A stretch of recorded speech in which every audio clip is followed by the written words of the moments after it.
He was recounting the incident where he had been shot in the eye with a revolver. He confirmed it wasn't when asked if it was a BB gun. The weapon used was a genuine firearm, especially a handgun. Considering the severity of being shot in the eye, it's astonishing that he can converse now. Had the circumstances unfolded differently, the outcome could have been fatal. The fact that Ryan was stating the truth was unknown to the police. The investigators were making fun of Ryan, an 18-year-old. After being shot in the head, he was suffering from life-threatening brain bleed that could have taken his life at any time. He said he wanted to go back to sleep and try to get back into bed, but the officer said he couldn't get back to sleep. Two men broke into Ryan Waller's home on December 23, 2006, seeking revenge for an earlier altercation.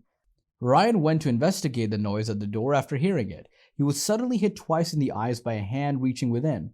Richie and Larry Carver, the two males, broke into the home and shot Ryan's girlfriend, Heather, who passed away instantaneously. Ryan, who was only 18 years old, miraculously survived the assault and was able to speak with the responding police. They took him to the police station instead of transporting him to the hospital, where they interrogated him for what seemed like the most extended hour of his life. Ryan was the only person in his room when the interrogation started. He was unable to ask for assistance because he was tied to the desk and endured excruciating pain for 20 minutes. The detectives continued the interview despite being obviously in a horrible situation. Ryan said he didn't know why he was being questioned when the investigators asked him about it. They continued by reading him his rights, ensuring he understood by referencing Cops and CSI on television. Ryan said that he hadn't watched such programs. The detectives next inquired about his educational background, precisely the highest grade he had achieved. Ryan hesitated before revealing that he had completed 8th grade but not completed high school. Ryan answered in an affirmative when asked if he could read and write. The detective's tone and delivery of his words to Ryan gave the impression that he knew something wasn't right. He purposely lowered his voice, spoke more slowly, and used simple terminology as if speaking to a young child. Ryan's face was bruised and he gave unwilling answers, but the investigator ignored these indicators and continued questioning despite him. Ryan denied having a girlfriend when the detective asked if he had one. When the detective inquired about Ryan's connection with Heather, Ryan said he was. When asked about Heather's last name, Ryan was unsure and said she might be going by a different name. When the investigator pressed for a nickname, Ryan suggested Cayman. The detective then inquired about Heather's age, race, and their first meeting. Ryan claimed that they have taken a business class together and that he knew her from school. The investigator asked Ryan about the wounds on his face after focusing. At first, Ryan denied knowing how they happened, but he revealed that Heather had unintentionally hit him. Ryan couldn't remember why Heather hit him, but he said it was an accident. The detective examined further, inquiring about the object Heather used to hit him, to which Ryan mentioned her hand.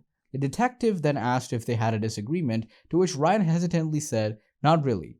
Ryan emphasized that if it was an accident. When questioned about the circumstances of the eye incident, Ryan gave the name Christina and explained that she was sitting on the couch.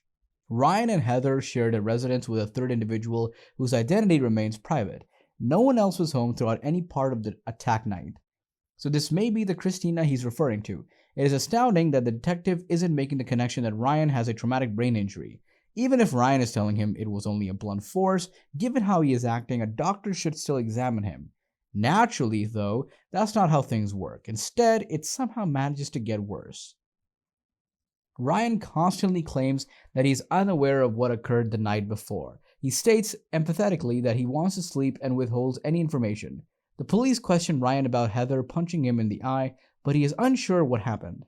Ryan states that Christina and Heather were present when he went to sleep, but when questioned about Christina being on the couch, he repeats himself. Ryan, frustrated, says he doesn't know and wants to sleep. The detective emphasizes that something occurred at Ryan's residence and notes that Heather's body is located in the living room. Ryan insists that he has no idea what happened and says he wants to sleep. Ryan is questioned by the detective further regarding the presence of Richie and his father, who is accused of trying to break in and attack Ryan. Ryan struggles to give answers that make sense and exhibits confusion. He is confused about the specifics.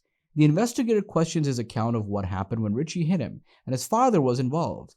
Ryan eventually admits that Richie and his father shot him and Heather while using revolvers.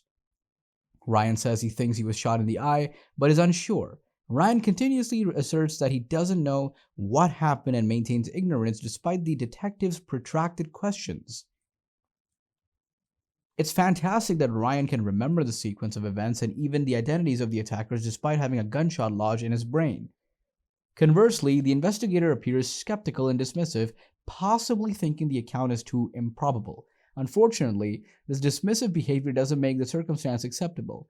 Ryan needs medical help because he is in agony and despair. He continues to suffer without end because support is still more than 30 minutes away. Ryan explains what occurred, reflecting his uncertainty and ignorance of the circumstances.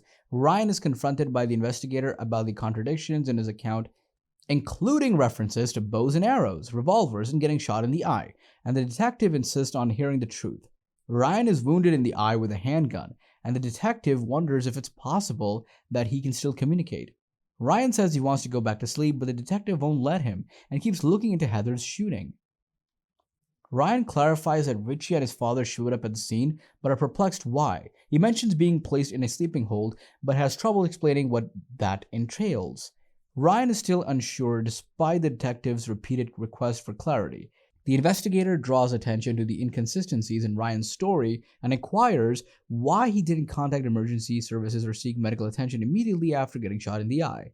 Ryan reveals that when he was shot, Heather was also shot, specifically in the face. He acknowledged letting her sleep without seeing if she was still alive.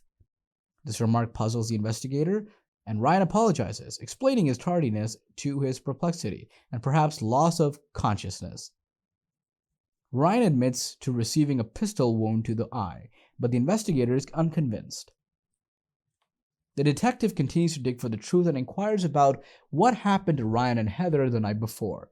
Ryan asserts that Heather's father shot her and fled the scene while he attempted to fall asleep despite being hurt himself.